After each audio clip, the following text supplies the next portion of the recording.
Bismillah. Assalamualaikum warahmatullahi wabarakatuh.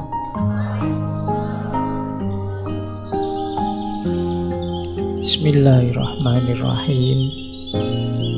Alhamdulillahirabbil alamin. Wa bihi nasta'inu ala umurid dunya waddin. Allahumma sholli wa sallim wa barik ala habibina wa syafi'ina sayyidina wa maulana Muhammadin wa ala alihi wa ashabihi wa man tabi'ahum bi ihsanin ila yaumiddin. Amma ba'du. Bismillah, mari kita lanjut lagi ngaji filsafat kita di sesi terakhir tahun ini ya. Sesi selanjutnya kita ngajinya sudah 2023. Malam hari ini kita tutup sesi tahun 2022 dengan tema ikhlas. Ini tema yang mungkin sering sekali teman-teman dengar, diceramahkan juga sangat sering. Malam hari ini yuk kita coba belajar agak sistematis tentang apa itu ikhlas. Meskipun di flyernya ada tambahan cinta dan lain sebagainya, tak kasih gitu biar kalian semangat belajarnya. Karena saya tahulah levelmu itu ya. Kalau ada gitu-gitunya kan kamu semangat. Makanya kalau ada yang tanya, Pak Faiz itu mungkin yang tidak ikut ngaji langsung ya, mungkin bayangannya ngaji itu isinya orang tua-tua yang sudah khusyuk-khusyuk itu. Nah, yang mau ngajinya isinya kalian. Makanya ilustrasi yang saya contohkan ya duniamu. Makanya kadang-kadang pakai pacaran lah, mahasiswa, DO lah, dan lain sebagainya. Yang memang audiennya begitu. Nanti kalau kalian tak kasih contoh yang hebat-hebat, yang agung-agung, ya paling kalian cuma geleng-geleng kepala saja. Tapi begitu contohnya dihubungkan dengan pacaran, kamu melek langsung. Jadi ya, baik, kita lanjut saja ya. Alhamdulillah ini hujannya sudah terang. Kemarin diramalkan ada badai, ternyata tidak jadi. Ya Alhamdulillah. Belakangan kan memang banyak ramalan-ramalan yang mengerikan tentang kehidupan kita. Termasuk diramal tahun depan 2023 krisis ekonomi. Kemudian banyak sekali ramalan. Ya tidak apa-apa kalau nanti kita maknai itu sebagai kehati-hatian. Ayo dimaknai kalau ada prediksi-prediksi tentang masa depan. Ayo kita maknai secara profesional sekaligus spiritual. Kalau ada misalnya kayak kemarin ramalan ini kemungkinan tanggal 28 ada badai ini. Kita maknai profesional itu apa yang bisa aku siapkan seandainya beneran ada badai. Secara fisik, material apa yang harus aku siapkan. Pemaknaan spiritual itu siap bener enggak sih aku ini kalau memang terjadi yang tidak diinginkan. Sehubungan dengan orientasi ke atas, hubunganku dengan Allah. Setiap peristiwa apalagi yang konotasinya musibah itu kan kemungkinan bagian dari peringatan Allah pada kita, termasuk bagian dari ujian Allah pada kita. Nah, ini pemaknaan secara spiritual. Ketika ada orang meramal besok ada bencana ini, bencana itu, ayo kita maknai antara lain secara spiritual tadi. Seandainya dunia ini memang harus berakhir, apa aku sudah siap? Atau aku sendiri yang berakhir, apa aku sudah siap? Nah, ini pemaknaan spiritual namanya. Nah, kita sering lupa yang bagian spiritual ini. Kita malah sibuk dengan profesional. Kadang-kadang ya profesionalnya ya tidak sibuk, kamu sibuk urusan hoax itu. Bagian gegerannya kamu senang. Baik, kita langsung saja membahas tema ini. Nanti mungkin beberapa tema saya akan agak cepat karena sudah sangat sering disampaikan.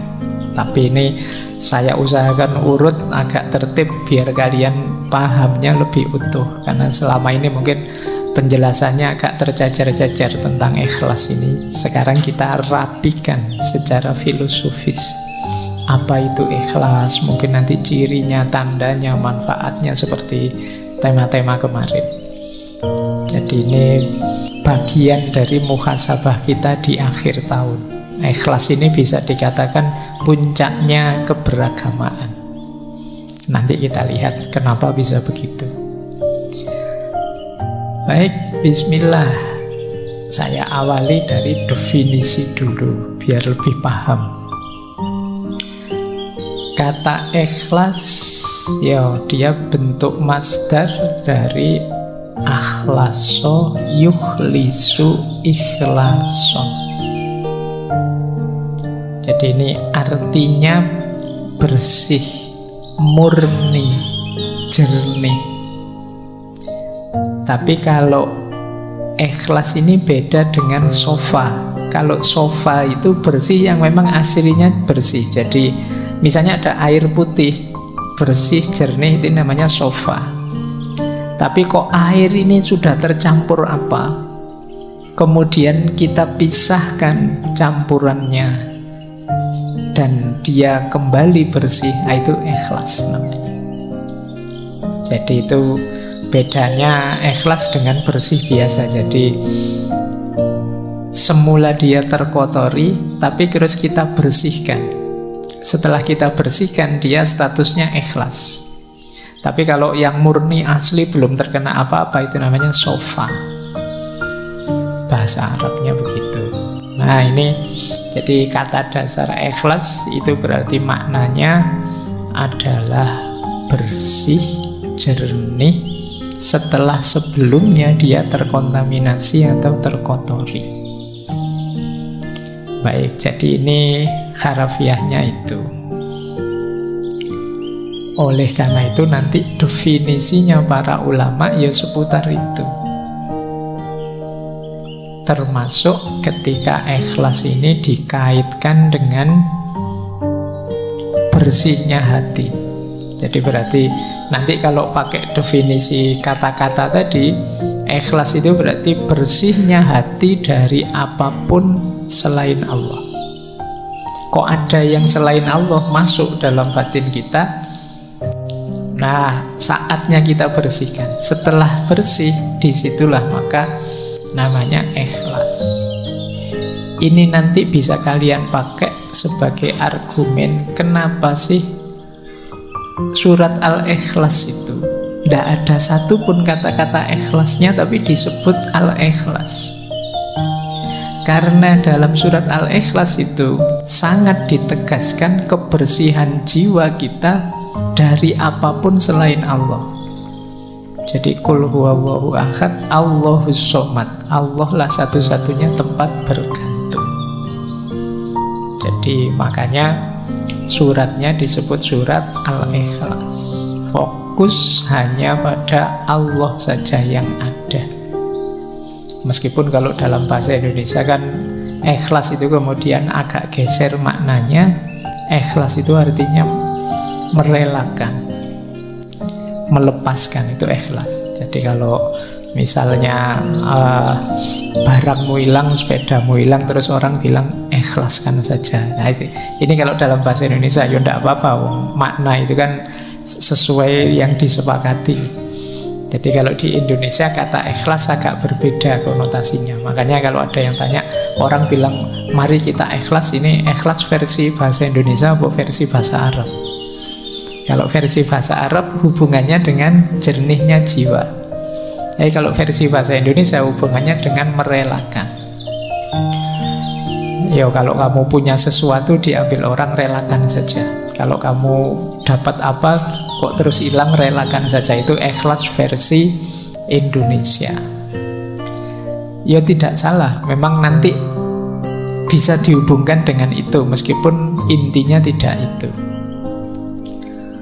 Baik, Nah, di situ saya bawakan kemudian definisi istilahnya yang disepakati.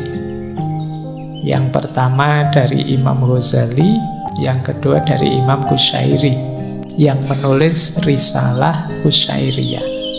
Dan definisi ini mungkin yang sering teman-teman dengar. Jadi kata Imam Ghazali, ikhlas itu adalah apa yang ada dalam tujuan amal murni untuk mendekatkan diri pada Allah saja.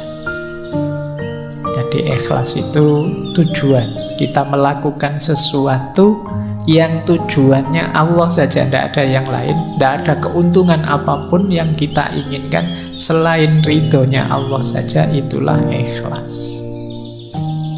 Nah, Imam Qushairi juga mendefinisikan dengan kalimat yang mirip saja. Ikhlas itu penunggalan al-haq dalam mengarahkan semua orientasi ketaatan untuk mendekatkan diri hanya kepada Allah semata. Maksudnya sama, tujuannya Allah saja. Ada banyak definisi para ulama, tidak saya bawa semua. Intinya maksudnya sama. Jadi kita beramal, berorientasi dalam beragama itu hanya Allah saja. Jadi memang tujuan kita Allah saja. Kok ada tujuan? Lah berarti tidak mikir dunia sama sekali. Dunia difikirkan, diolah, dikelola, kita hidup di dalamnya dalam rangka menuju Allah. Semuanya kita jadikan kendaraan menuju Allah. Nah, berarti saya tidak kerja, Pak. Ya kerja, cuma kerja dan hasilnya dipakai untuk mendekat pada Allah. Berarti saya tidak perlu belajar ilmu ini, ilmu itu, atau Pak, ilmunya tetap ilmu ikhlas saja. Ya enggak, ya tetap belajar apapun yang kamu butuhkan, kamu perlukan, tapi nanti jadi kendaraanmu untuk tambah dekat pada Allah. Jadi ini orang yang ikhlas. Dan banyak ayat-ayat Al-Quran yang menyebut itu. Malam hari ini sengaja tidak saya bawa, sudah sangat sering disebut di banyak ceramah, di banyak pengajian. Ya mungkin teman-teman hafal lah, misalnya surat Al-Bayyinat itu ya, ayat 5, wa ma umiru illa liya'budullaha mukhlisina lahuddin.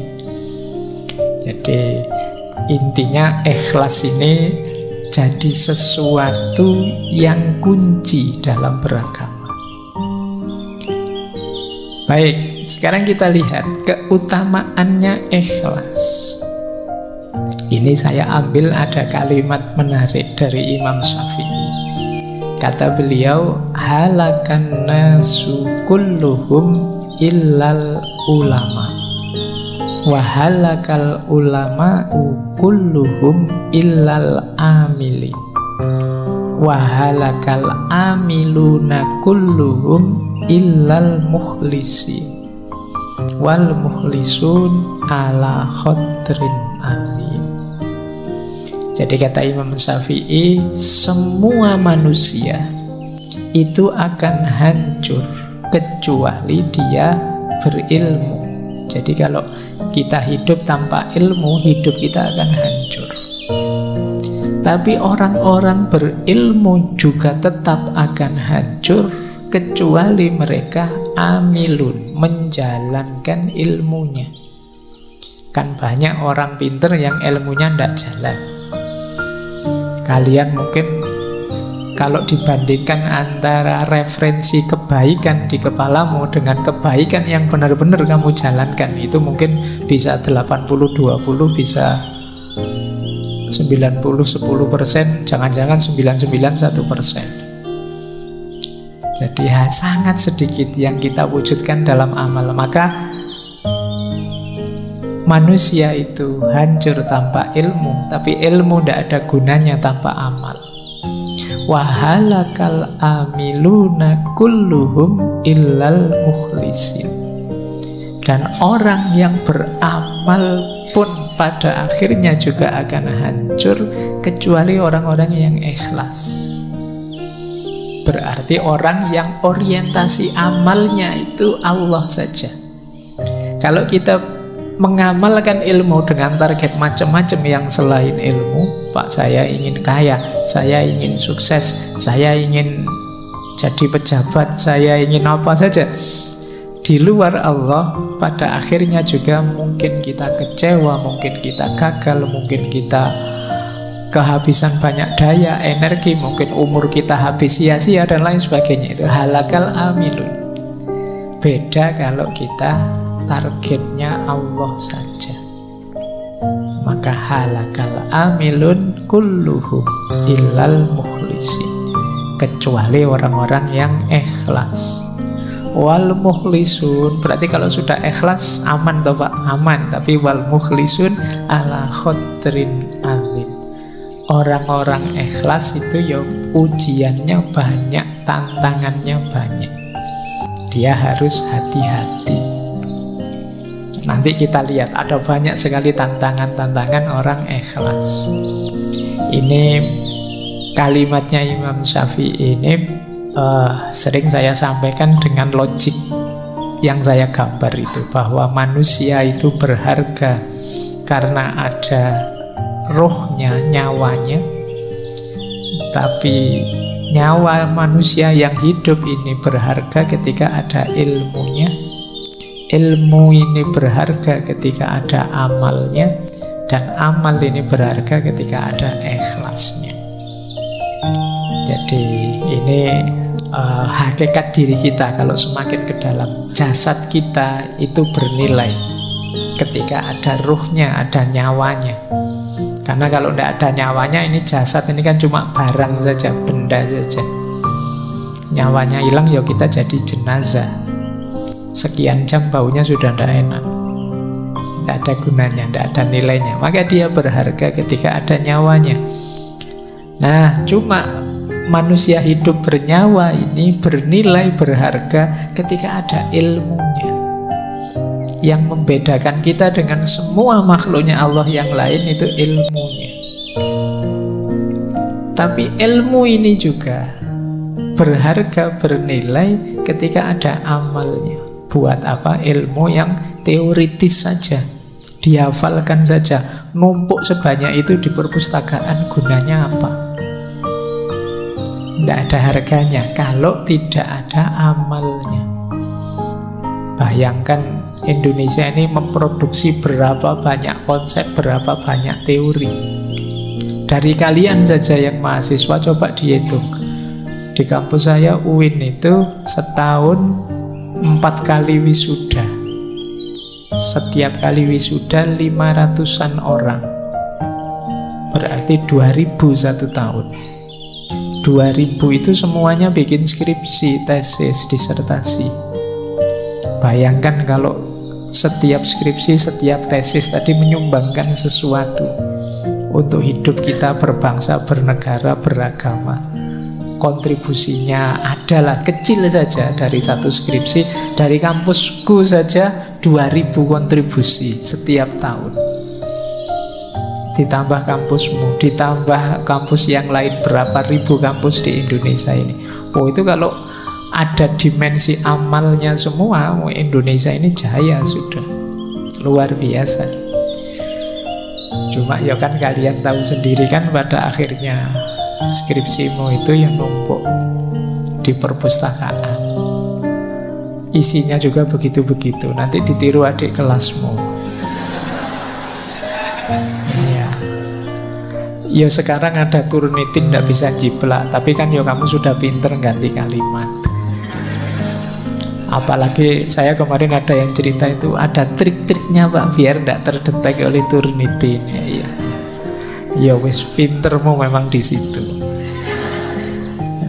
Jadi ya makanya akhirnya ya apa kalau bahasa agama, jadi tidak barokah ilmumu. Cuma numpuk di perpustakaan. Kamu juga saya yakin waktu nggarap skripsi kan tidak terbersit nawa itu ilmu lillahi ta'ala. Bayanganmu kan sementing ndang lulus, sementing cuma itu dok pikiranmu.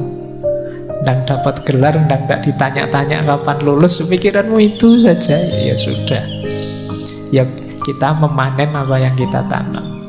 Apalagi level paling tinggi ikhlas. Jadi sudah diamalkan pun kita masih perlu ikhlasnya. Baik, ini keutamaannya. Nah, kalau digambar keutamaan ikhlas itu loh. Ikhlas itu bagian dari rute kita ilaihi roji'un, kembali kepada Allah. Jadi perjalanannya manusia di bumi ini kan sebenarnya bukan perjalanan kemana, tapi perjalanan kembali. Yang perjalanan itu awalnya adalah ikhlas. Ikhlas itu niat nawa itu untuk Allah saja. Jadi perjalanan kembali ke Allah itu kan perjalanan untuk Allah. Jadi titik tolaknya perjalanan hidup kita adalah niat yang ikhlas. Titik tujunya ya Allah, keridhoannya Allah. Jalannya, isinya amal soleh. Jadi amal yang ikhlas menuju ridhonya Allah. Ini mode hidup ideal kalau dalam Islam. Baik, jadi inilah gambaran keutamaannya ikhlas. Kita lihat sekarang komponennya. Kelihatannya sederhana, cuma lillahi ta'ala, tapi implementasinya tidak sesederhana definisinya. Orang ikhlas itu pasti dalam dirinya ada 5 karakter itu: zuhud, warok, syukur, sabar, dan tawakal. Jangan dikira pokoknya lillahi ta'ala hanya untuk Allah saja. Ya kalau sekedar kamu ucapkan nawa itu lillahi ta'ala gampang, tapi begitu dimanifestasikan lillahi ta'ala itu mengandung 5 komponen itu. Jadi ada zuhudnya pasti. Zuhud itu kondisi jiwa yang sudah tidak lagi tergoda oleh dunia. Kalau kita masih tergoda oleh dunia, tidak mungkin kita bisa lillahi ta'ala. Pikiran kita mesti masih macam-macam.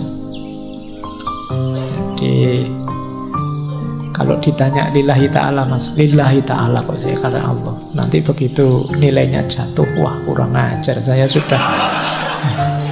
Nah, berarti kamu tidak kuat dapat ujian itu. Wong yo cuma nilai saja ngapain sih? Iya Pak, tapi masa depanku ya. Nah, jadi tidak mungkin kalau jiwa tidak zuhud itu sulit untuk lillahi ta'ala. Karena dunia masih mudah menggodamu. Yang kedua warok. Warok itu kemampuanmu mengendalikan diri, sehingga tidak mudah terjatuh pada perbuatan dosa dan maksiat. Orang namanya wirai. Jadi misalnya, wah saya kalau datang ke sana ini nanti mesti diajak macam-macam sama temanku, nolaknya tidak enak. Sudahlah saya tidak usah datang saja. Ini kemampuan mengendalikan diri. Atau tiba-tiba ketemu teman yang wah ngajak ngomong aneh-aneh, ngajak mencaci maki siapa, aku tidak ikut-ikut. Ini warok, kemampuan menjaga diri. Sulit orang bisa lillahi ta'ala kalau dia tidak punya kemampuan mengendalikan diri. Jadi kalau dia mudah terseret arus, karena kita dituntut untuk fokus terus, perjalanan kita menuju Allah terus. Kalau kita mudah terseret arus, ya rutenya bisa berubah. Harusnya menuju Allah itu bisa sampai mana-mana. Nah, ini karakter kedua. Zuhud itu kondisi jiwa, warok itu kemampuan mengendalikan diri. Yang ketiga, syukur. Orang bersyukur itu Orang yang sadar bahwa apapun yang dia raih, kesuksesan, kenikmatan, keberhasilan, apapun sumbernya Allah saja, maka aku terima kasih pada Allah. Ini syukur. Tidak mungkin orang bisa ikhlas kalau menganggap bahwa akulah yang mampu, akulah yang bisa, meskipun tanpa pertolongan Allah. Ya, orang yang seperti ini ya orang sombong namanya. Merasa mampu, merasa bisa, merasa benar, merasa besar. Orang yang tidak bersyukur, perjalanannya lillahi ta'ala pasti terhalang. Yang menghalangi siapa? Dirinya sendiri. Jadi batu penghalang perjalananmu lillahi ta'ala itu dirimu sendiri, karena kamu nafikan nikmatnya Allah, hadirnya Allah yang jadi sebab keberhasilan. Yang keempat, sabar. Kalau ini kebalikannya. Kalau syukur tadi kan ketika dapat nikmat. Sabar ini ketika dapat yang tidak enak, yang musibah-musibah. Kita sadar, oh ini memang ketetapannya Allah, pemberiannya Allah. Apapun itu aku terima dan aku sabar. Nah, jadi ya lawannya sabar ya orang yang ingkar, orang yang tidak terima di nas buruk, dapat jatah yang tidak enak. Kadang-kadang orang itu ada yang ketika dapat musibah ingat Allah malahan, tapi ketika dapat nikmat lupa pada Allah. Sebaliknya ada orang ketika dapat nikmat ingat Allah, ketika dapat musibah justru marah-marah lupa pada Allah. Nah, saya tidak tahu kalian orang yang tipe mana, atau dua-duanya tidak ingat Allah. Kalau pas lagi dapat musibah ngamuk-ngamuk, dapat senang terus senang-senang ekstase lupa sama Allah. Nah, orang ilaihi roji'un, orang lillahi ta'ala itu dia pasti punya karakter syukur, punya karakter sabar.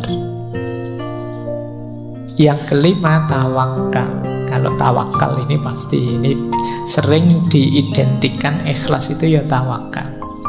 Memasrahkan semuanya pada Allah. Cuma ada bedanya, karena tawakal itu sikap batin setelah ikhtiar dijalankan, baru tawakal. Jadi kalian dikasih tugas dosen, sudah dikerjakan semaksimal mungkin, dikumpulkan, nanti dapat nilai berapa, saatnya tawakal. Tapi kok dapat tugas dari dosen, Mas kok enggak ngumpul, saya tawakal saja Pak. Itu enggak masuk namanya tawakal, belum ngapa-ngapain sudah tawakal. Jadi nah ini komponennya ikhlas itu jiwa yang tawakal, tapi setelah ikhtiar, tidak sebelum ikhtiar. Belum berusaha apa-apa kok sudah tawakal, belum nembak kok sudah pasrah. Sudahlah, terserah Allah saja. Kalau jodoh ya nanti datang, kalau tidak jodoh ya oh itu namanya bukan tawakal. Ya diikhtiari, kalau tidak jodoh pasrahkan pada Allah, kan gitu. Kamu logikanya kebalik. Jadi sejak awal sudah bilang, belum apa-apa sudah bilang biar aja Pak, nanti kalau jodoh ya ketemu sendiri ya. Keliru rumus tawakalnya di depan.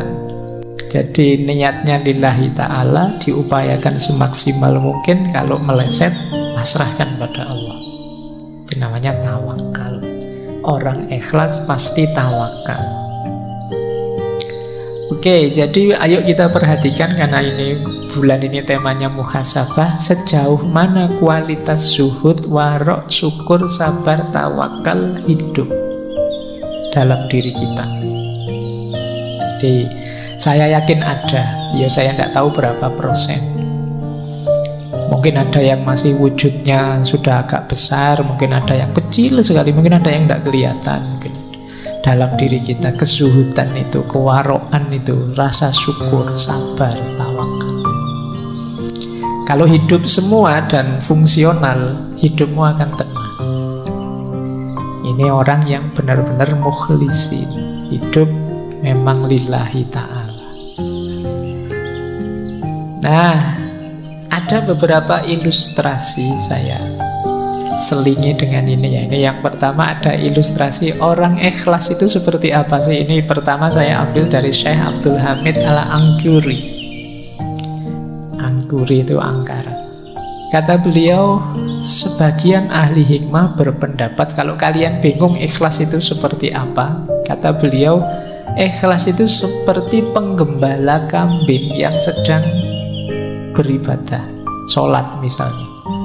Penggembala kambing itu ketika dia sholat ibadah, di samping gembalaannya, dia tidak pernah mikir yang lain. Dia tidak pernah mikir ini nanti kambing-kambing muji saya apa anu saya, enggak. Jadi lawannya ikhlas itu kan riya. Orang yang tidak lillahi ta'ala, ada pamrih-pamrih lain selain Allah, disebutnya kan riya. Ini penggembala kambing ini tidak mungkin riya. Oh, biasanya kan penggembala kambing itu adanya jauh di tempat-tempat di mana bisa kambing dapat minum, dapat makan, jauh dari keramaian. Penggembala kambing itu kalau beribadah, dia tidak mikir pamer. Mau pamer pada siapa? Tidak ada siapa-siapa. Adanya ya cuma kambingnya. Apa dia gaya kayak orang soleh terus dipuji sama kambingnya? Ya udah. Jadi beribadahlah seperti dia, penggembala kambing ini, kata Syekh Al-Angkuri. Jadi orang beramal tidak usah peduli pandangan manusia terhadapnya, sebagaimana dia tidak peduli orang penggembala tadi terhadap pandangan kambingnya. Yo, pandangan kambing kan tidak perlu kita dengarkan. Misalnya, wah tiba-tiba kok kambing memuji, kan kamu alam wong kambing aja kok.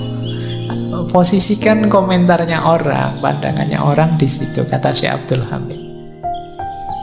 Oke ya mungkin ini yang saya bilang seperti saya bilang di awal tadi ya, Pak, contohnya kok yo kambing toh Pak. Ayo situasi cocoknya mungkin audiens beliau atau tempat beliau hidup itu banyak pengembala kambing. Contohnya kambing gembalaannya. Oke, baik. Nah, ilustrasi pertama, nanti ada uraiannya lebih panjang.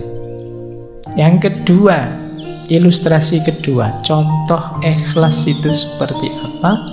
Kembali saya ngambil contoh Imam Syafi'i. Ini bisa dicek di Hilyatul Aulia yang minggu lalu juga kita singgung waktu membahas karomah.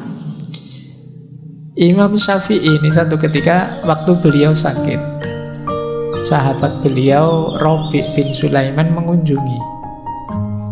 Kemudian Imam Syafi'i tanya pada dia, gimana kabar sahabat-sahabat kita. Terus berpesan pada Rabi' bin Sulaiman, wahai anakku, sesungguhnya aku ingin bahwasanya manusia mempelajari kitab-kitabku tetapi tidak dinisbatkan kepadaku sedikit pun. Silahkan ambil manfaat dari kitab-kitabku, maksudnya begitu, tapi tidak usah diingat-ingat bahwa itu aku yang nulis. Jadi beliau tidak ingin dapat pujian. Nanti sahabatnya yang lain juga, aku ingin bahwasannya, kata Imam Syafi'i ya, kata pada Harmalah, aku ingin bahwasanya setiap ilmu yang kuajarkan kepada manusia, aku diberi pahala oleh Allah tentu saja, dan mereka tidak perlu memujiku. Jadi aku tidak ingin pujian, aku tidak ingin juga dikenal sebagai orang pintar yang nulis kitab ini, yang tidak butuh itu beliau. Jadi memang inginnya ya kemaslahatan umat, menyedekahkan ilmunya, sisanya hanya untuk Allah saja. Bandingkan dengan kalian hari ini, baru ngerti sesuatu sak paragraf saja, itu pun postingannya orang, kamu cuma nge-share saja, kamu merasa kayak yang bikin autornya. Padahal kamu nyuplek pandangannya orang, bawahnya kamu tulis besar-besar namamu sendiri, biar dikenal bahwa aku ini arif, bijak, bijaksana, dan seterusnya. Nah, itu menunjukkan kamu tidak ikhlas.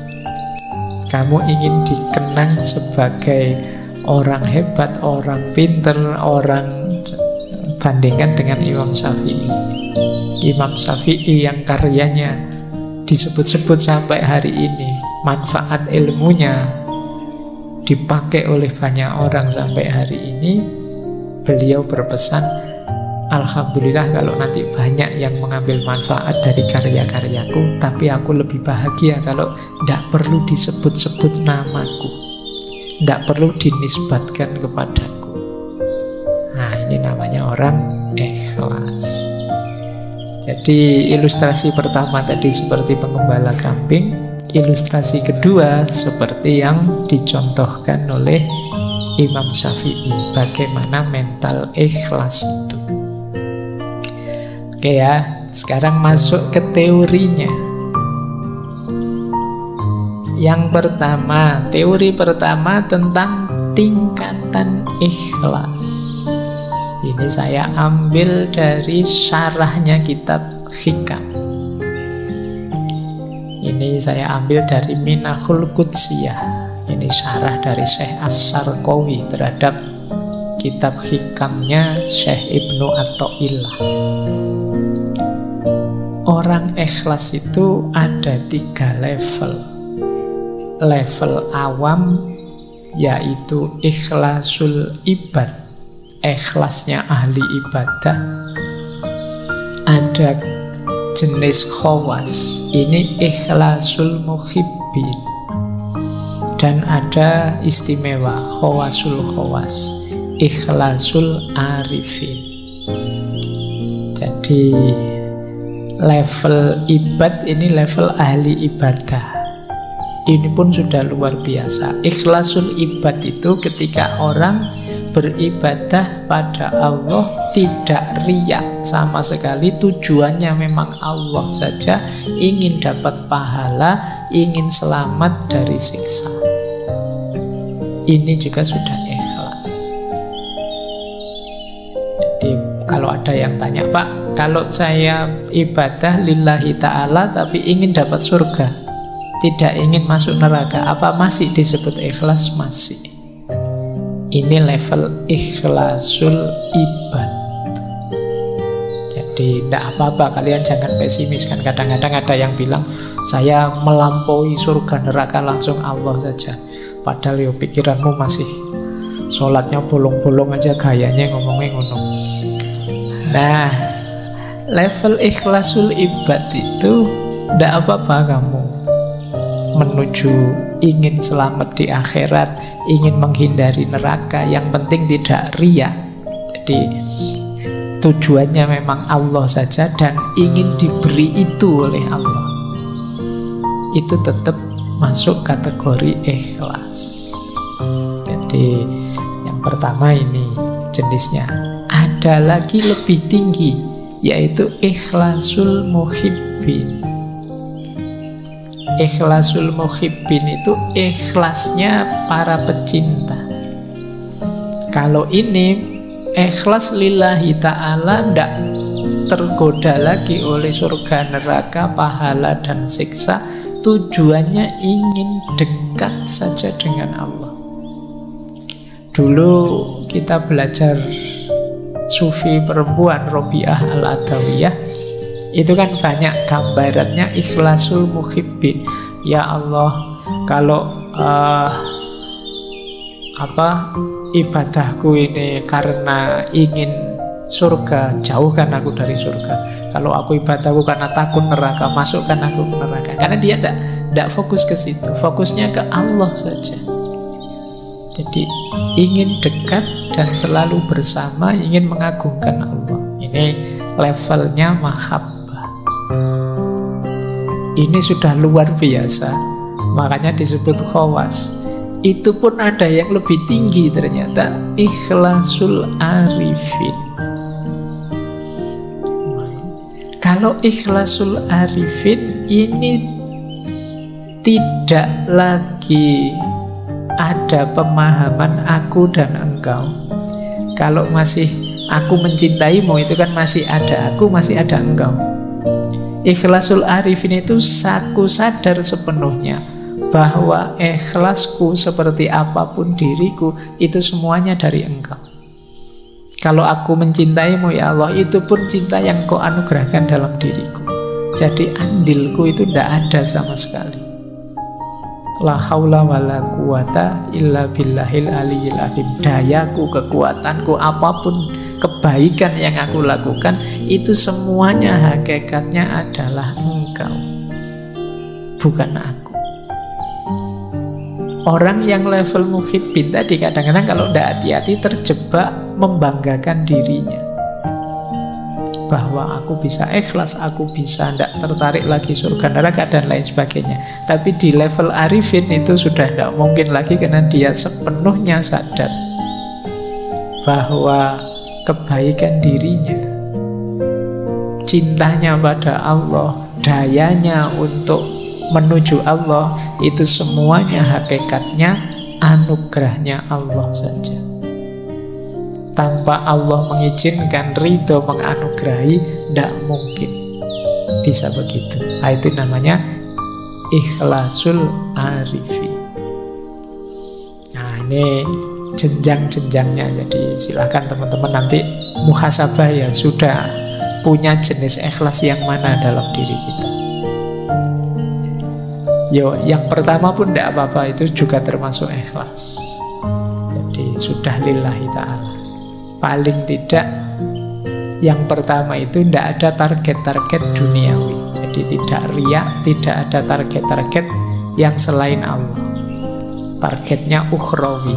Nah, ini pun sudah masuk kategori ikhlas. Baik, jadi ini konsep pertama. Semoga tidak terlalu berat ya dipahaminya. Maksudnya kalau dijalaninya ya pasti ampun. Paling enggak kamu ngerti dulu, itu kan sudah lumayan. Tadi tidak ngerti, sekarang ngerti. Kita lanjutkan. Nah, rutenya seperti ini untuk menuju ikhlas itu. Catatan saya ada 4 untuk menuju yang khawasul khawas tadi. Yang pertama memang untuk kita bisa sepenuhnya lillahi ta'ala, itu harus bersih. Tadi kan definisinya bersih. Bersihnya diri dari dosa dan kemaksiatan. Ini level paling awal. Jadi semoga teman-teman tidak termasuk golongan yang ngeyel ya. Kadang-kadang ada orang ngeyel, apa bisa Pak ada manusia yang bersih dari dosa dan kemaksiatan? Itu kan mesti ono sing takok ngono. Paling tidak bersih dari dosa dan kemaksiatan yang disengaja. Jadi ya manusia memang kadang khilaf, manusiawi saja, kita pun kadang kepleset. Tapi semoga bukan memang secara sengaja ngerti dosa ditabrak saja, ngerti maksiat ditabrak saja. Kamu tahu kalau lihat gambar yang kayak gitu itu dosa, tapi eman-eman ya Pak, terus ya wis. Ya sudah, berarti kamu level awal saja masih belum bersih. Jadi kok tidak sengaja terlihat, tidak apa-apa, rezeki. Itu kan ada kalimatnya yang laka al-ula. Laka al-ula itu ya memang kok tidak sengaja kelihatan, itu kan rezekimu memang laka al-ula. Tapi setelah itu jangan diulangi. Ya, kalau ada eman-emannya tadi berarti sengaja. Yang pertama kan tidak sengaja, tidak masalah. Ya, kalau diulang lagi gitu. Nah, jadi kamu kok setelah lihat kok terus diulang lagi, atau tidak diulang tapi dipenelengi terus. Saya tidak ngulang kok Pak, ya tak lihat tapi ya suwi nontonnya padha wae. Ya, jadi kamu kan logikamu kan begitu, eman-eman Pak, nanti kalau dosa ya tobat lagi lah Pak. Berarti di level awal kamu belum lulus, belum bersih. Jadi khilaf melakukan dosa manusiawi, tapi usahakan tidak secara sengaja kamu memasukkan dirimu ke ranah dosa dan kemaksiatan. Ini level paling awal loh ya. Kalau ini saja kamu berat ya, naiknya agak panjang nanti prosesnya. Paling tidak berusahalah. Karena kuasanya manusia itu terbatas.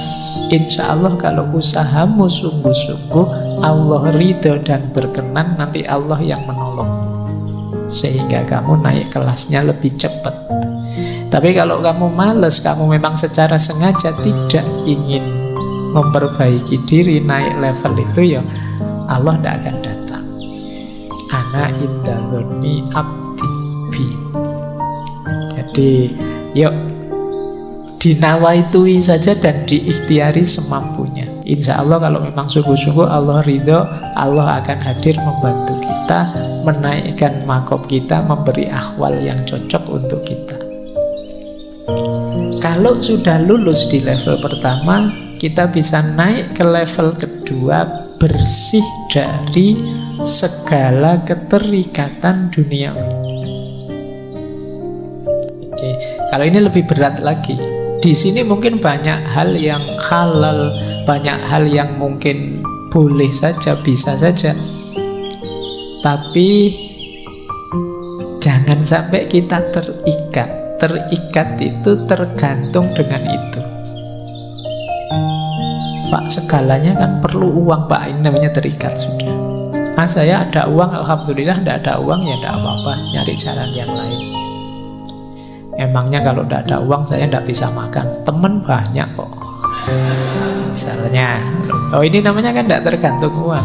Tapi sama teman juga jangan tergantung. Jadi kalau tergantung ya sama, dari satu keterikatan ke keterikatan yang lain.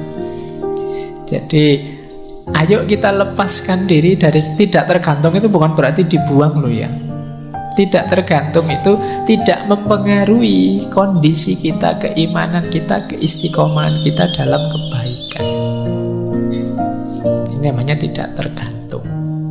Makanya ada ayat yang bilang bahkan amwalukum wa auladukum fitnah. Hartamu, anak-anakmu bisa jadi fitnah. Kalau itu membuatmu melekat, tergantung, sehingga engkau berjarak dari Allah, sehingga engkau terhijab dari Allah. Ketergantungan kita satu-satunya yang sah hanya Allah saja. Allahus Somad. Jadi Pak, pokoknya apapun yang terjadi saya harus lulus semester ini misalnya. Itu nanti hati-hati bisa jadi ketergantungan. Boleh kamu punya nawa itu begitu, tapi kalau memang jalannya berhadapan dengan halal haram, baik buruk, jangan diterjang saja. Kalau kamu terjang saja ketergantunganmu, itu namanya sudah tergantung. Orang tergantung itu kan apapun yang terjadi saya harus di situ, saya harus itu. Tidak peduli halal, tidak peduli haram, tabrak saja. Yang penting calonku jadi. Meskipun aku bikin hoka, bikin anuka, ini sebenarnya nama dari ketergantungan. Kamu memaksakan diri harus itu namanya ketergantungan. Pokoknya harus orang ini yang jadi presiden, atau harus calon ini. Ini sama, cara berpikir melekat, ketergantungan. Tapi kan orangnya memang baik, iya tidak masalah. Kamu mendukung dia atau membela dia tidak apa-apa. Tapi jangan sampai ke level ketergantungan. Harus dia, apalagi sampai kamu halalkan segala cara. Ini level 2. Level 3 ini agak berat lagi. Bersihnya diri dari ego kita sendiri. Jadi dari aku tadi. Aku yang pinter, aku yang ngerti, aku yang hebat, aku yang bisa ini, aku yang bisa itu. Keinginanku ini, keinginanku itu, cita-citaku ini, cita-citaku itu. Ini aku, ini agak berat perangnya. Makanya levelnya atas itu, level 3. Perang paling berat itu perang melawan diri kita sendiri. Melepaskan diri dari ketergantungan di luar diri lebih mudah daripada ketergantungan pada ego kita sendiri. Ini juga harus ditaklukkan. Kalau yang nomor 3 sudah takluk, insya Allah kita cepat segera masuk ke yang nomor 4. Allah saja satu-satunya yang jadi fokus perhatian kita. Baik, ini diingat-ingat ya rutenya 4 ini. Saya lanjutkan. Malam ini materinya agak banyak. Kalau masih belum tertangkap, diulang lagi boleh. Direnungi setiap slide-nya. Nah, ini materi panjang, harus saya ringkas.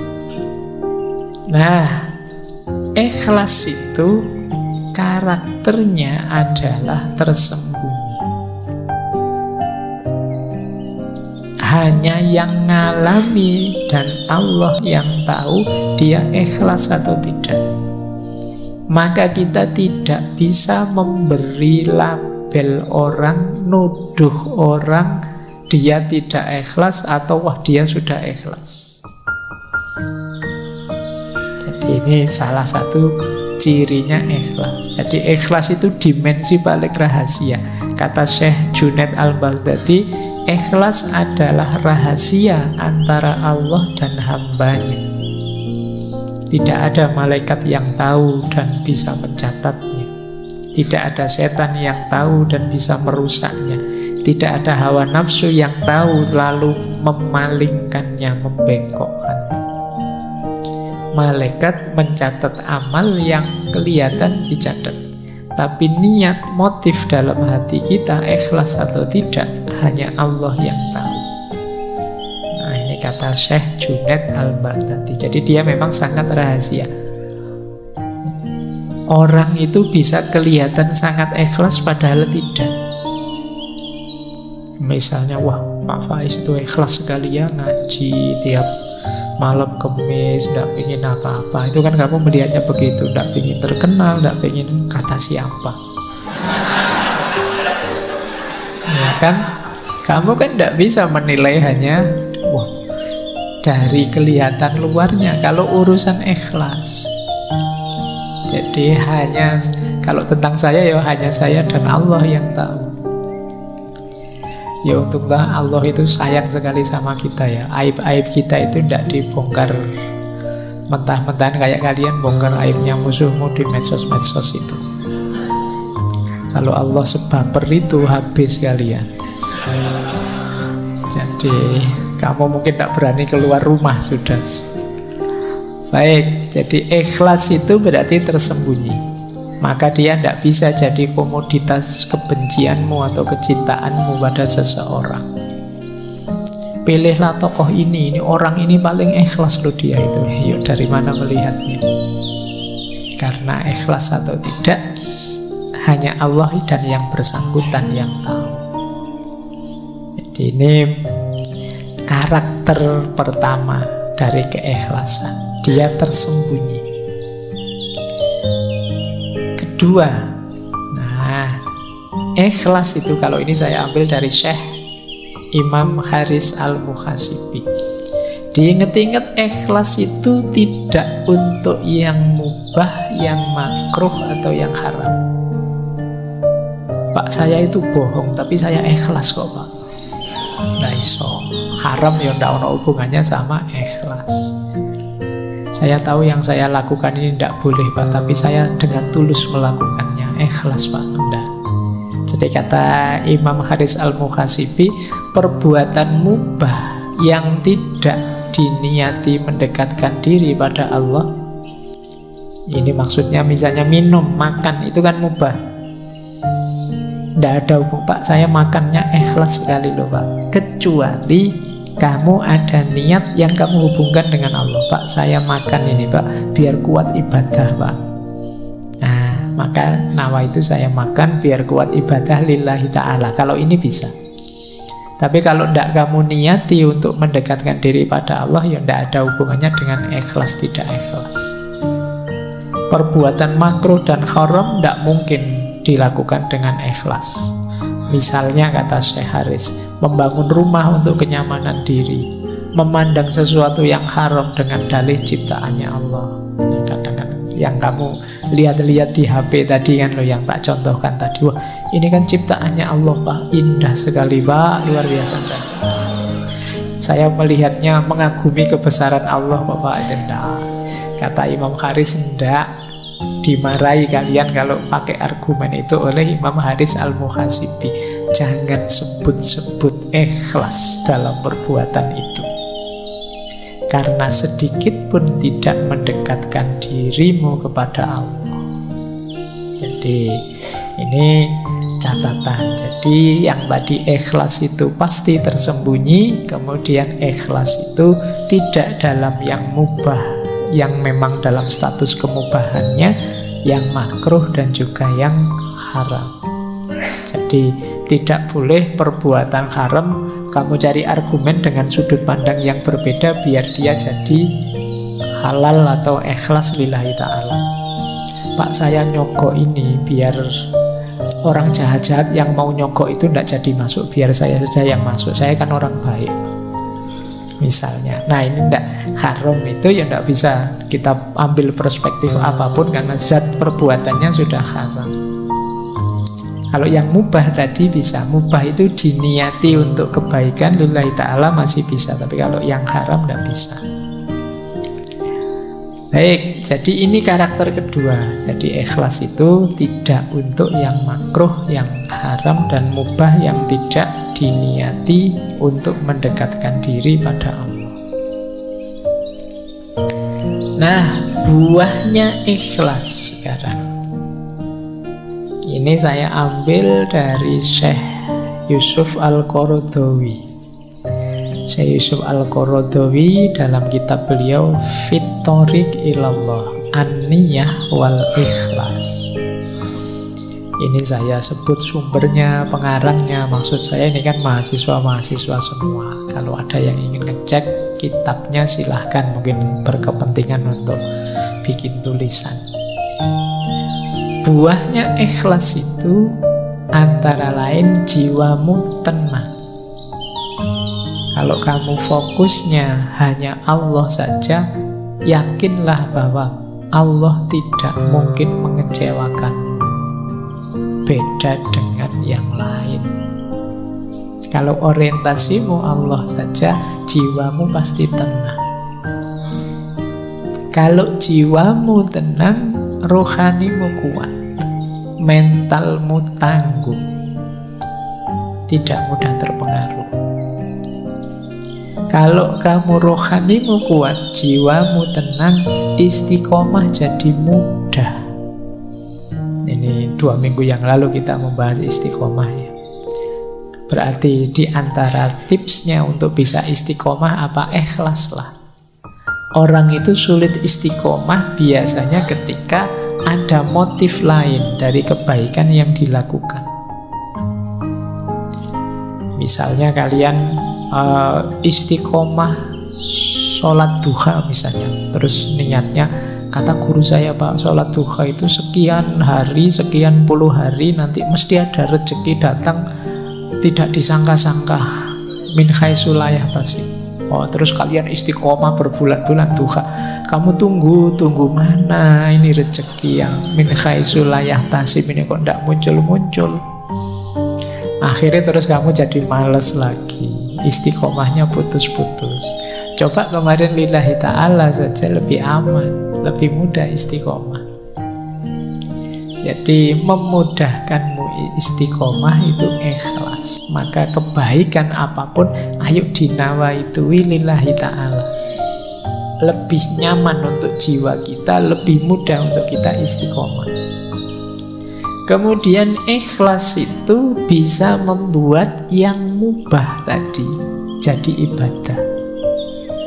Makan itu kalau kita nawaitu lillahi ta'ala, biar saya kuat beribadah, ya yang semula mubah dia jadi ibadah.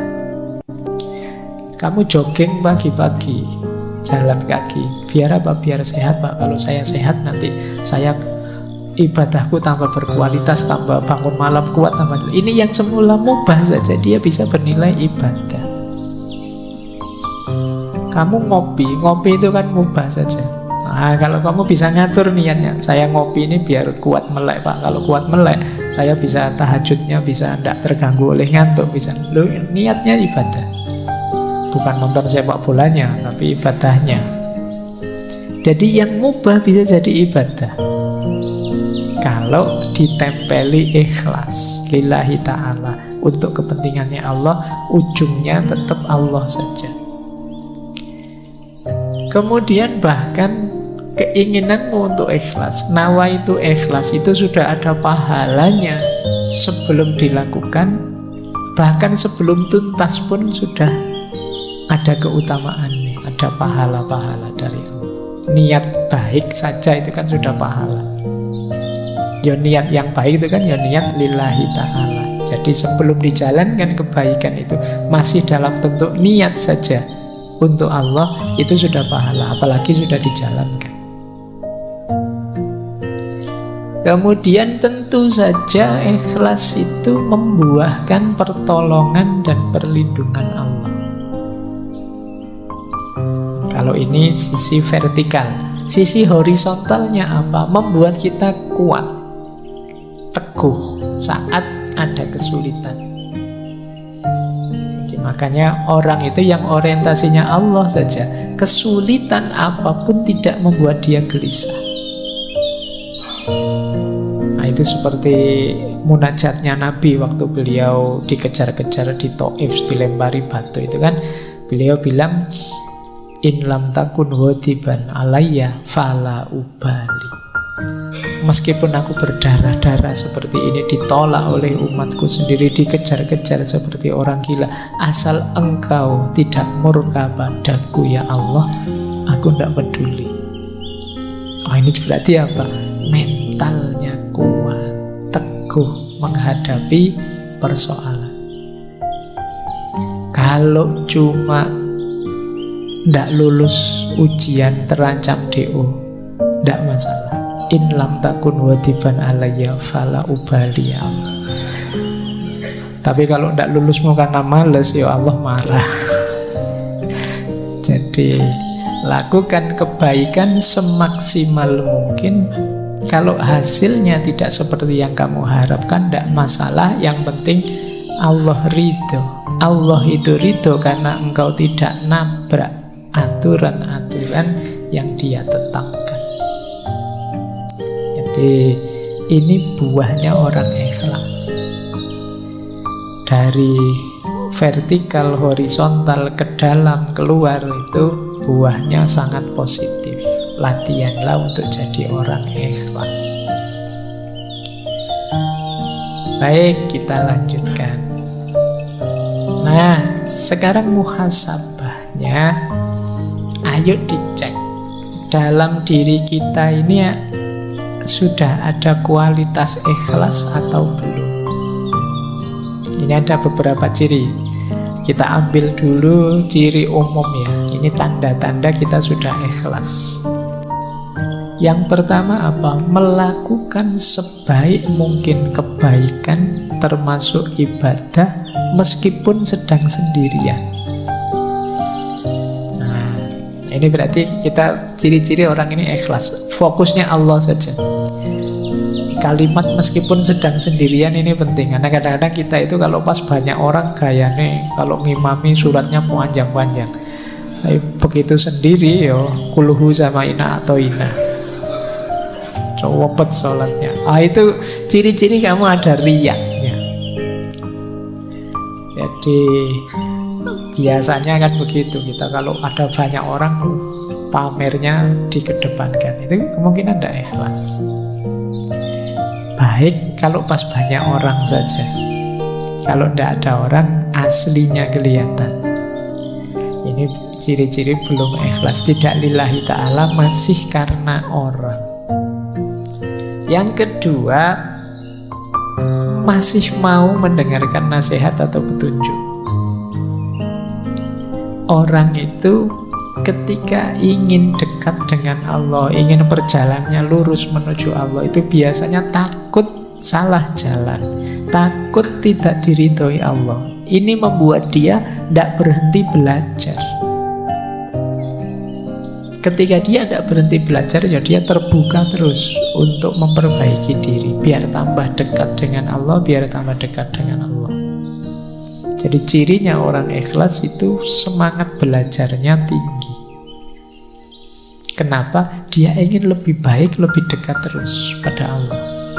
Khawatir keliru, jangan-jangan mulutku saja yang lillahi ta'ala, tapi perbuatanku belum.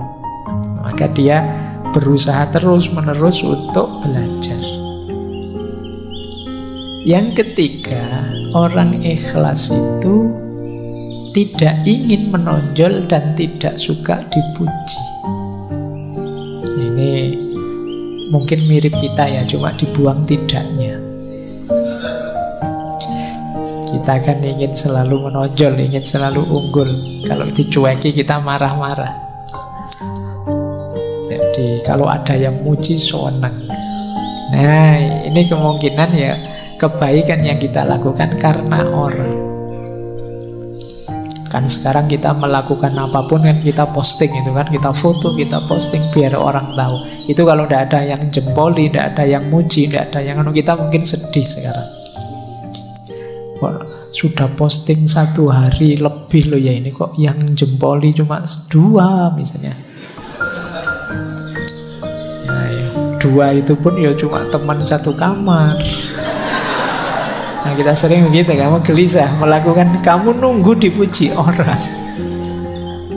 Nah, padahal teman satu kamarnya 3, berarti yang satu nggak jempoli juga.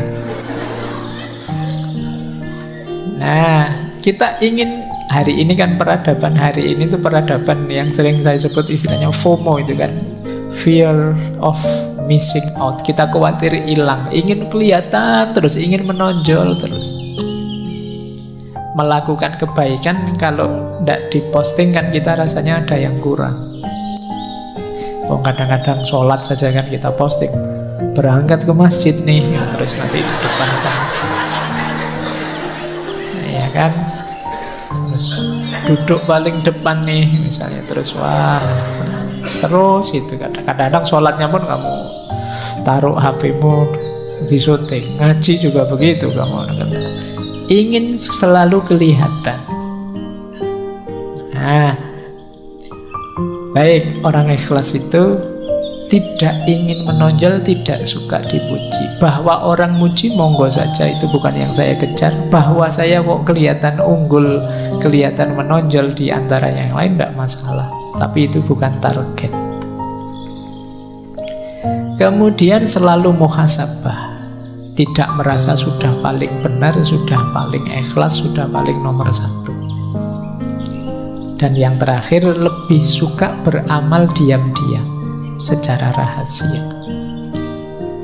Tidak suka pamer. Ini memang agak kebalikan peradaban hari ini. Peradaban hari ini itu orang selalu ingin kelihatan. Mungkin juga mental kita itu, kalau kita kan sering kalau ada apa-apa, tidak ada fotonya hoax, tidak ada videonya hoax. Jadi akhirnya bawah sadar kita itu melakukan apapun ada fotonya, ada videonya. Jadi mungkin peradaban hari ini itu bisa kita sebut peradaban riya.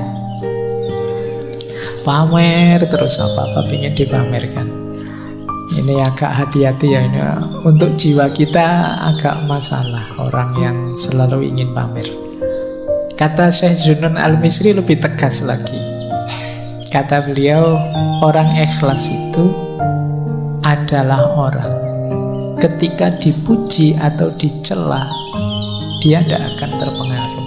Pujian dan celaan itu dianggap sama. Kalau dia yakin ini kebaikan, dipuji orang atau dicela orang, dia tetap melakukan. Ada yang ngasih jempol atau tidak, saya yakin ini baik, ya saya jalan. Ini orang ikhlas. Yang kedua, lupa kalau sudah melakukan kebaikan. Ini berarti orangnya ikhlas. Misalnya sudah memberi utang teman bulan yang lalu, itu mungkin 10 tahun lagi masih diingat. Wah, kamu dulu zaman kuliah kalau bukan.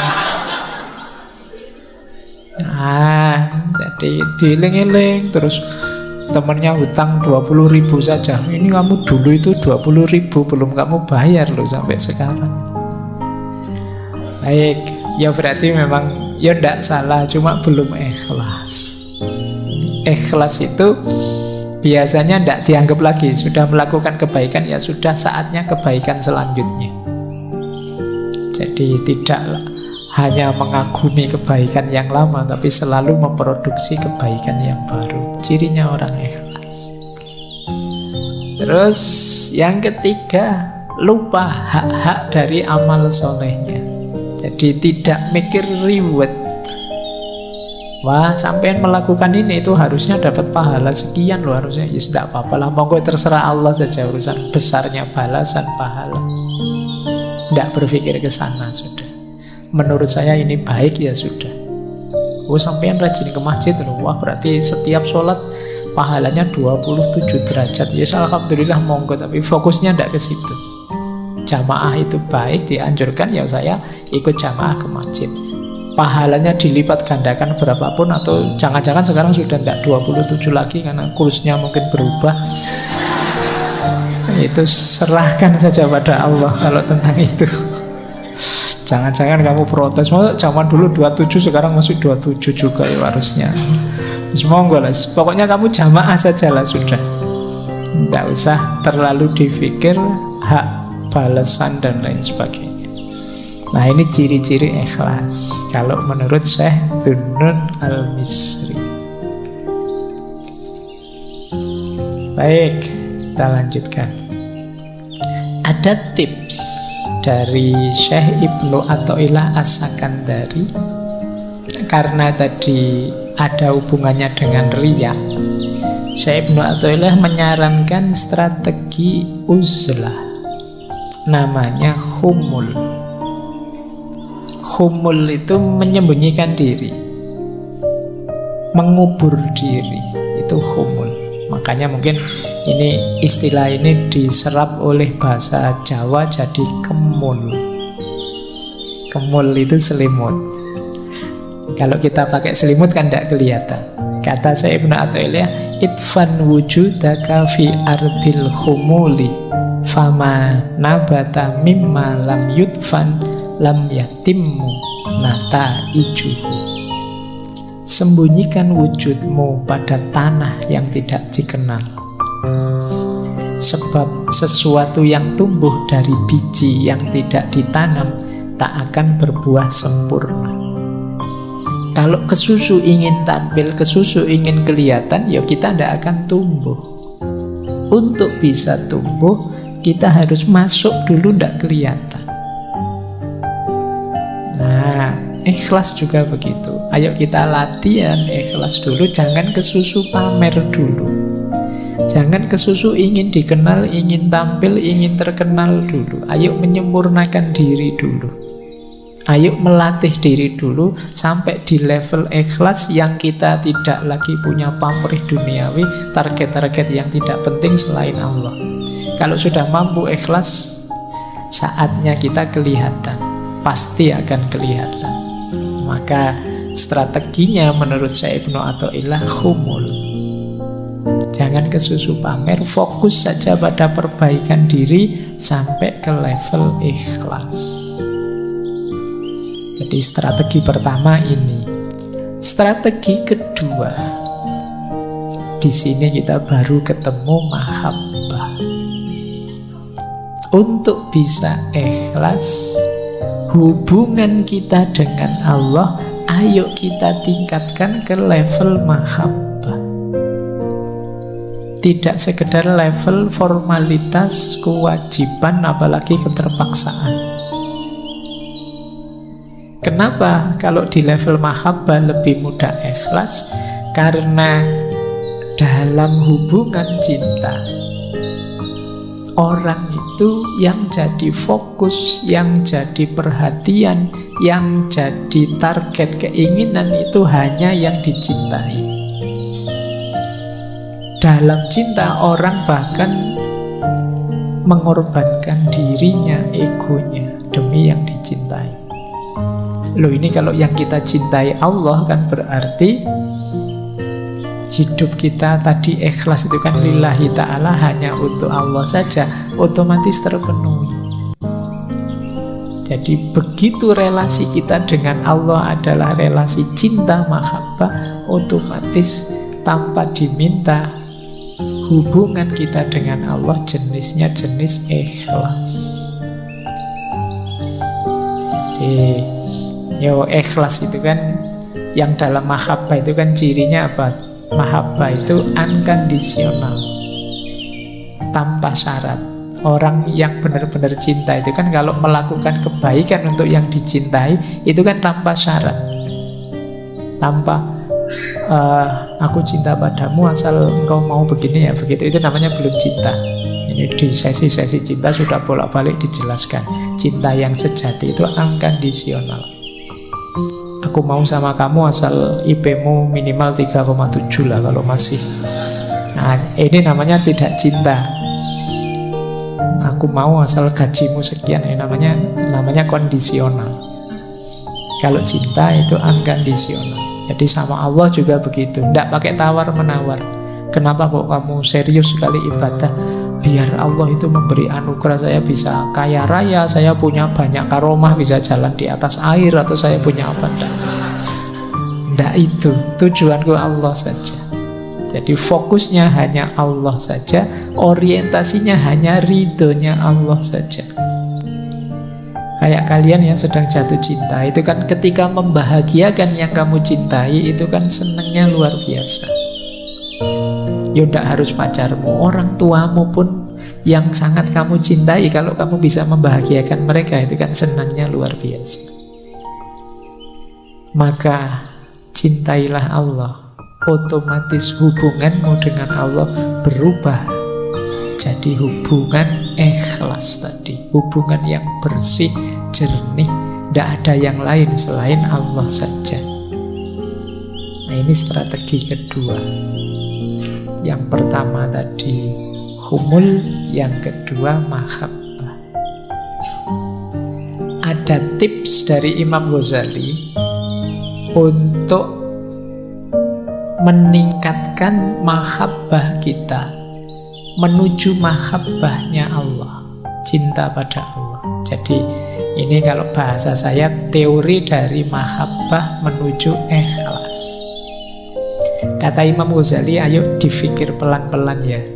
Orang itu sebenarnya secara alamiah itu harusnya mencintai Allah. Nah, ini rutenya ini.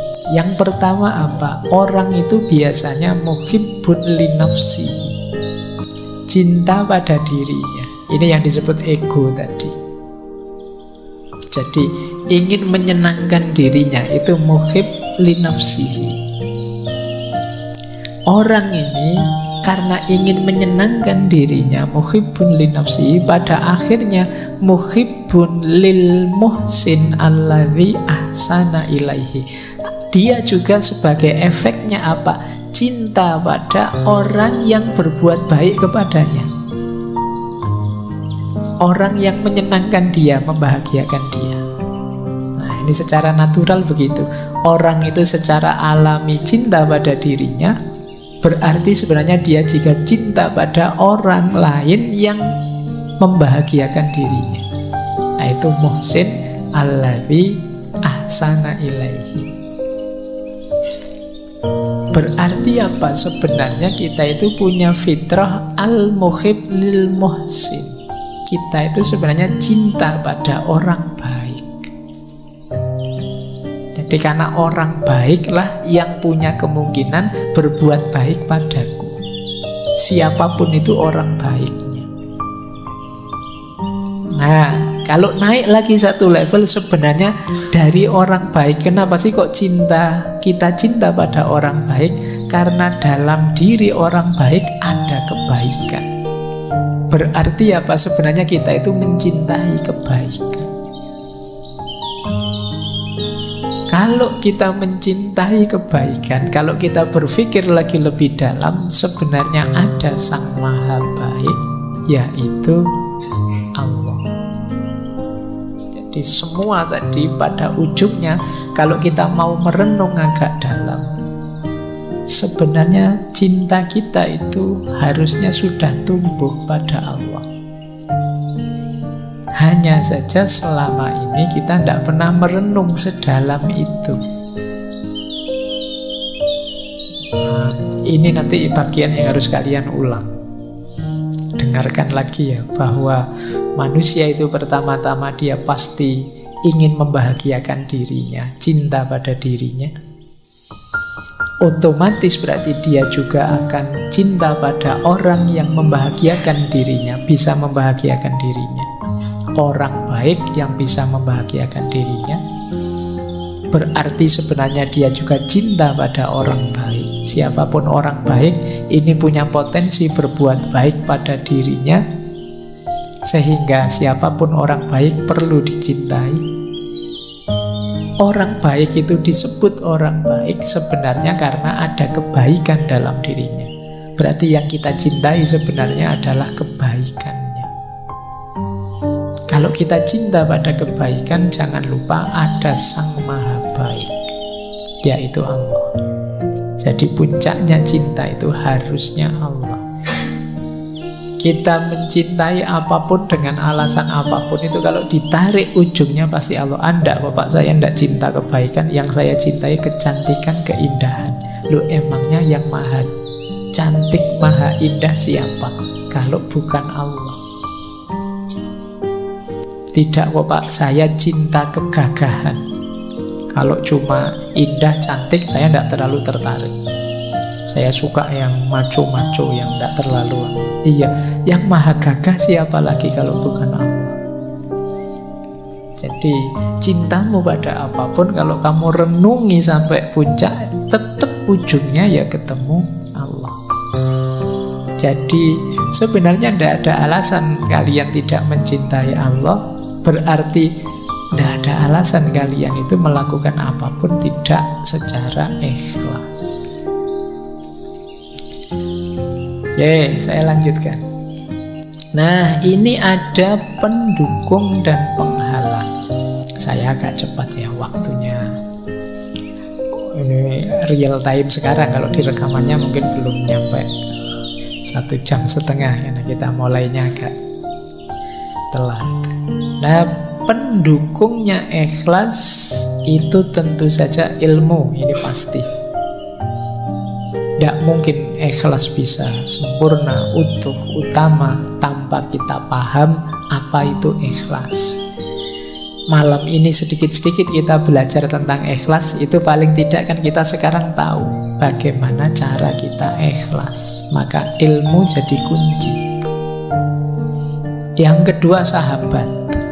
Ya tentu saja orang-orang sekitar kita mendukung. Kalau sekelilingmu orang-orang toksik semua, yo, kamu tidak akan jauh-jauh dari situ. Cari teman yang enak.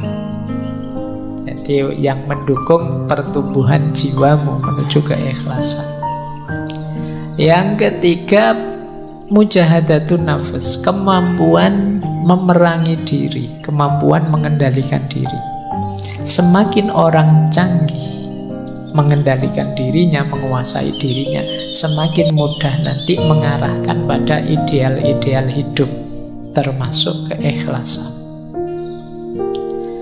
Yang keempat, jangan lupa isti'anatullah. Isti'anatullah itu kesadaran untuk minta pertolongan pada Allah.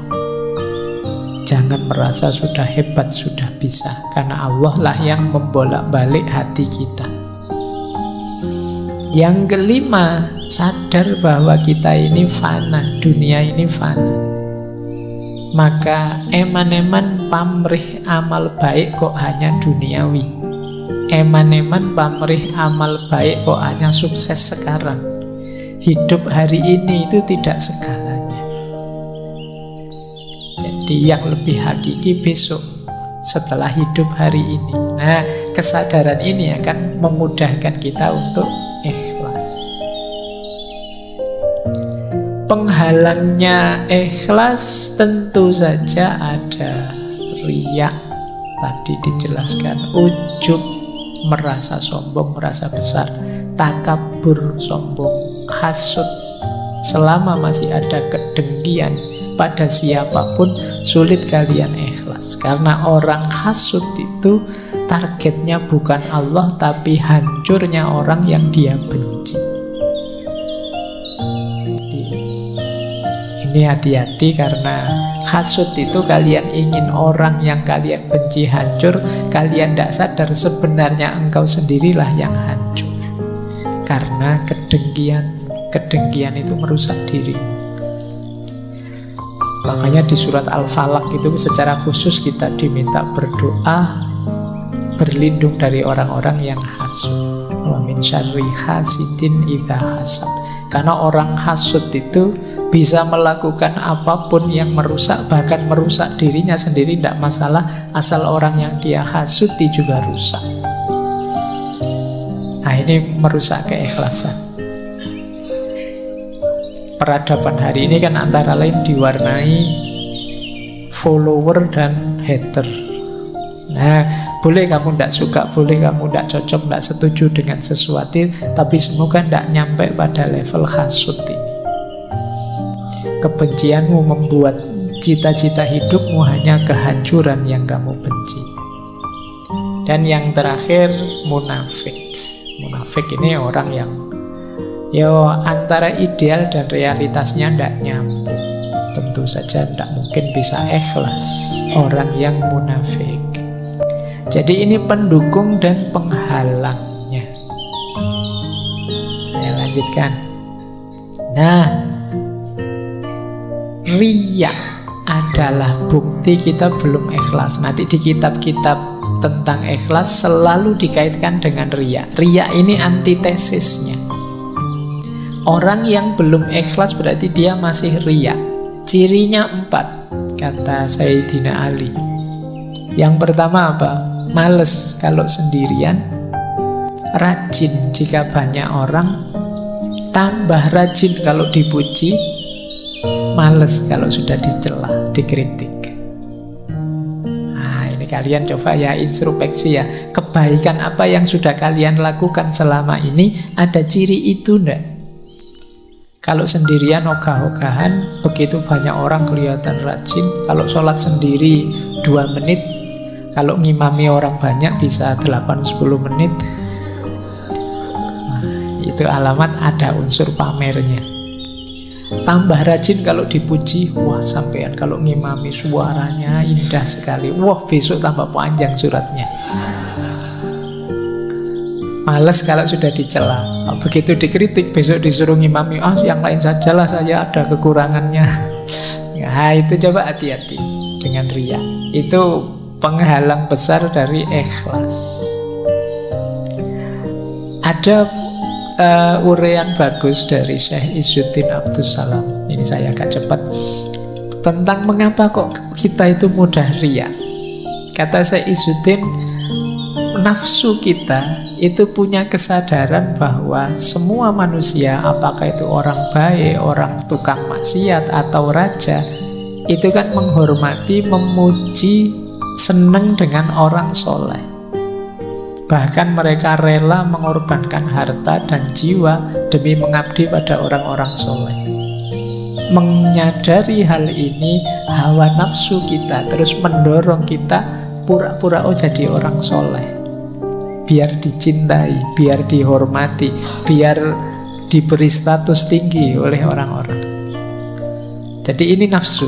Jadi dengan kata lain, biar perkataan kita didengar, perintah kita dipatuhi, kesalahan kita dimaafkan, kita tidak dimusuhi, kita tidak disakiti, ayo pura-pura jadi orang soleh. Akhirnya kita tidak ikhlas lagi. Wah enak ya kelihatan jadi ustadz itu, followernya banyak, nanti butuh apa-apa followernya yang menyediakan. Nanti kalau dikritik yang lain yang jawab, dia tidak usah ngapa-ngapain. Kalau dia kemana-mana diajak foto, disalami, wah saya tak gaya kayak gitulah misal. Jadi kita riya itu sebenarnya karena dorongan nafsu. Kita melihat fasilitas, kita melihat status, kita melihat kenikmatan orang-orang soleh, terus kita ingin niru luarnya saja biar kita dianggap soleh. Nah ini kata Syekh Izzuddin, sumbernya riya itu. Kenapa sih kalau pas ngimami orang banyak kita terus suratnya panjang, biar kita dianggap orang yang hafalannya banyak, kita dianggap orang yang hafid yang luar biasa dan seterusnya. Nah ya laki-laki tetap ikhlas hendak itu dalam batin. Ini untuk kita sendiri ya, jangan dipakai nembak orang. Kita itu kan sering kalau dapat gini-gini kita pakai nembak orang lain. Oke, nah ini saya bacakan cepat. Kita sering terjebak di sini. Termasuk riya adalah pertama apa?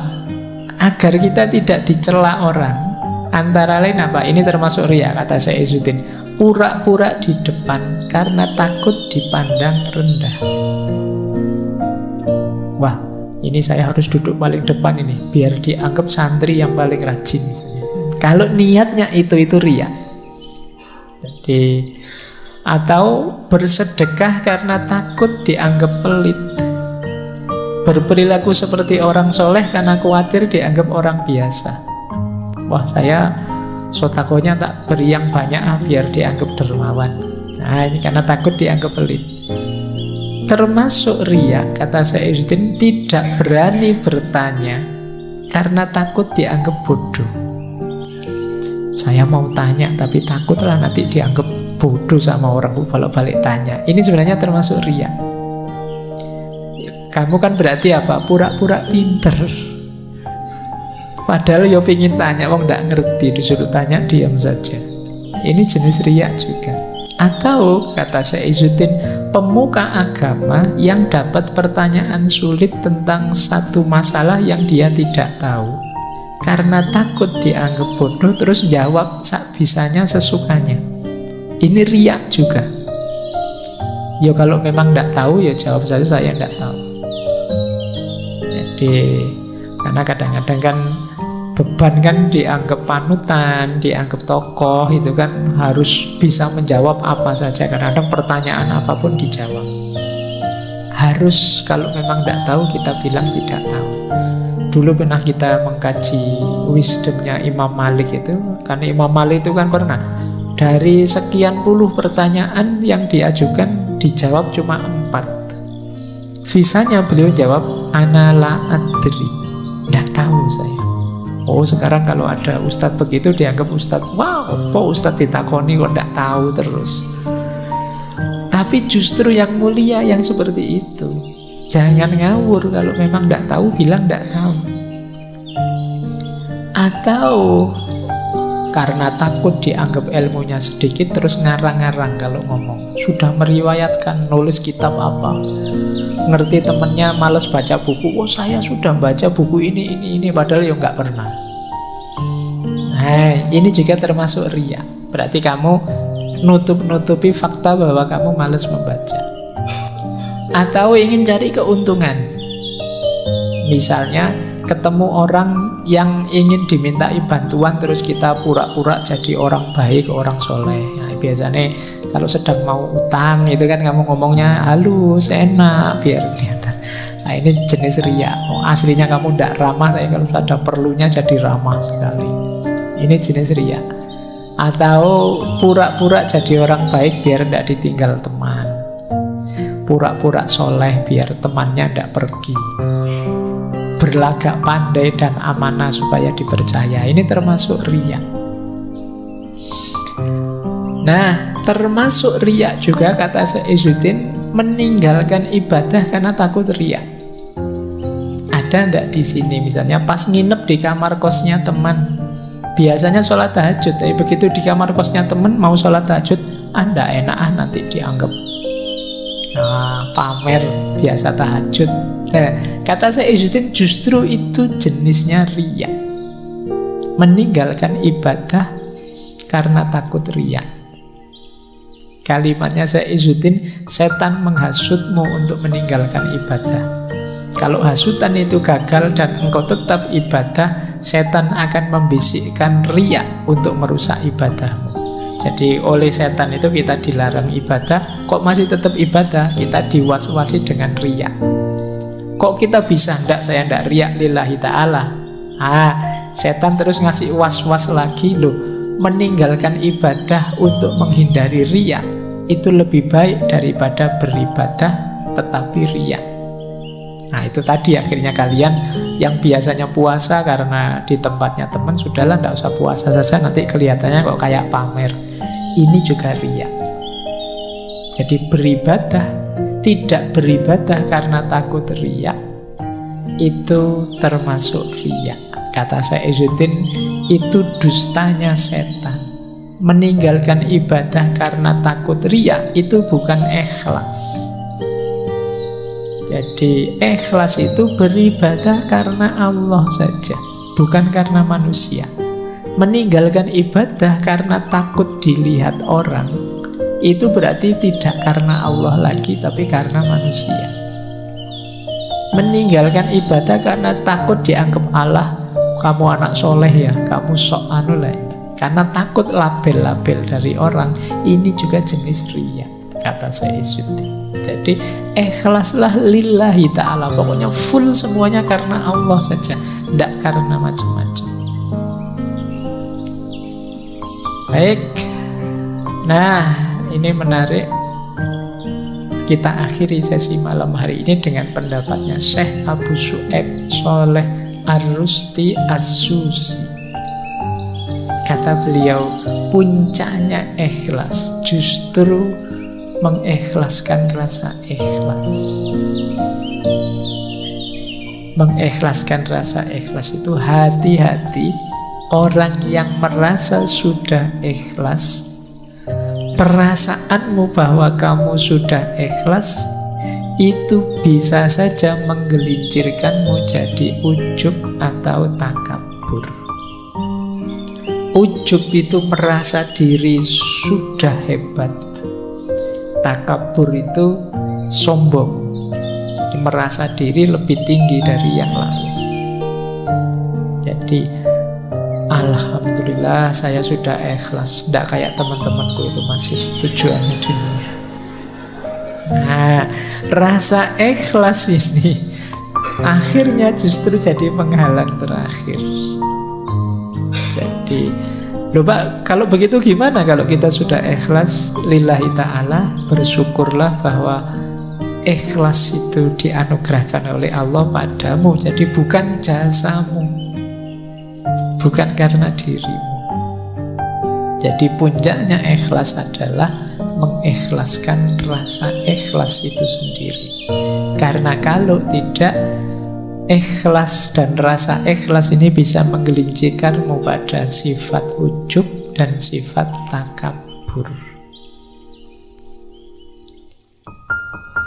Baik, saya kira itu ya materi tentang keikhlasan malam hari ini. Jadi rumusnya yang terakhir, ma la yudroku kulluhu la yutroku kulluhu. Apa yang tidak bisa dijangkau semuanya sampai tuntas, sampai puncak, ya jangan ditinggal semuanya. Mari kita bareng-bareng berusaha memperbaiki diri. Bulan ini kita membahas taubat, istiqomah, karomah, dipuncai dengan ikhlas. Ini tema-tema kunci untuk membangun kedekatan kita kepada Allah.